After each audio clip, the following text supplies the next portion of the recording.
saya yakini bahwa salah satu waktu terbaik bagi kita adalah saat kita duduk di majelis ini. Bahkan nikmat yang paling besar yang kita rasakan hari ini Allah berikan kepada kita adalah kita dihadirkan duduk di majelis ini. Karena nikmat inilah yang berkah dan abadi. Nikmat duduk di majelis ilmu, nikmat taat itu yang berkah dan abadi. Sementara motor nikmat dunia secara apapun itu tidak berkah dan abadi. Karena urusan dunia itu berubah lama-lama binasa. Dan hari ini kita coba untuk karena mulai Muharram ya. Karena kita bingung dari mana kita mau berjanji hidup kita. Nah, maka saat pulang hari yang adalah perbaikan kepada sholat kita. Karena yang kita lakukan kita disebut hikmah sholat menurut tafsir al-Jami. Jadi sholat itu apa sih? Nah, kita disebut untuk di tidak balikannya. Kalau di kita balikannya itu lima pola yang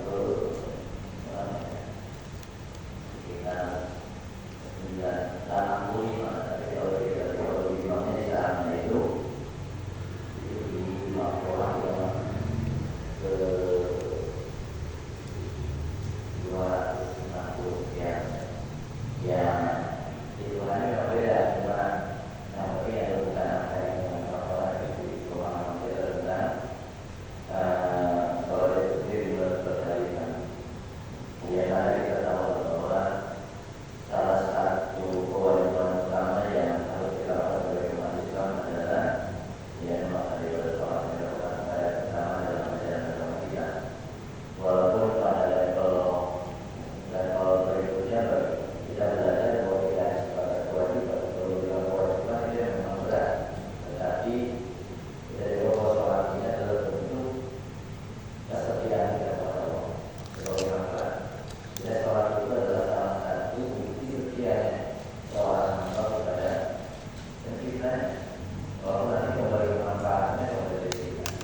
Yang kedua adalah bentuk syukur kita kepada Allah atas guyuran nikmat rahmat yang diberikan kepada kita setiap hari.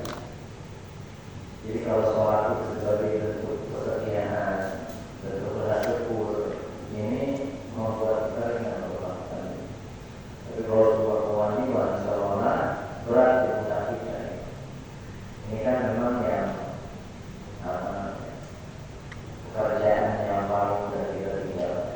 Saya terkadang mohon maaf nggak rasa bahwa dosa terbesar itu bukan zina, bukan putih.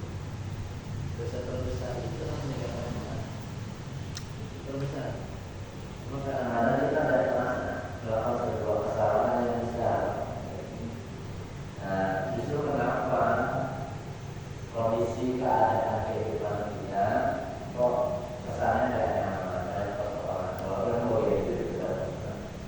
Tapi kita lihat seperti khawatir kehidupan kita tidak nyaman. Terus saja, karena mungkin salah satu faktor yang menyebabkan adalah kelalaian kita dalam ibadah sholat sendiri merupakan syariat utama dalam ajaran agama kita. Tidak ada waktu itu. Ya yang penting ya kita harus punya kesadaran bahwa meninggalkan sholat adalah semua dosa. Itu yang pertama harus ada mindset dalam pikiran kita. Jadi kemaksiatan yang besar adalah meninggalkan sholat itu. Kenapa? Karena berarti kita tidak setia kepada Rabb kita. Ada sebabnya. Besar sebenarnya. Makanya saya bilang kalau bisa sih jangan membiasakan ya kalau kita sudah ya sama banyak sudah kalau kita sudah begini.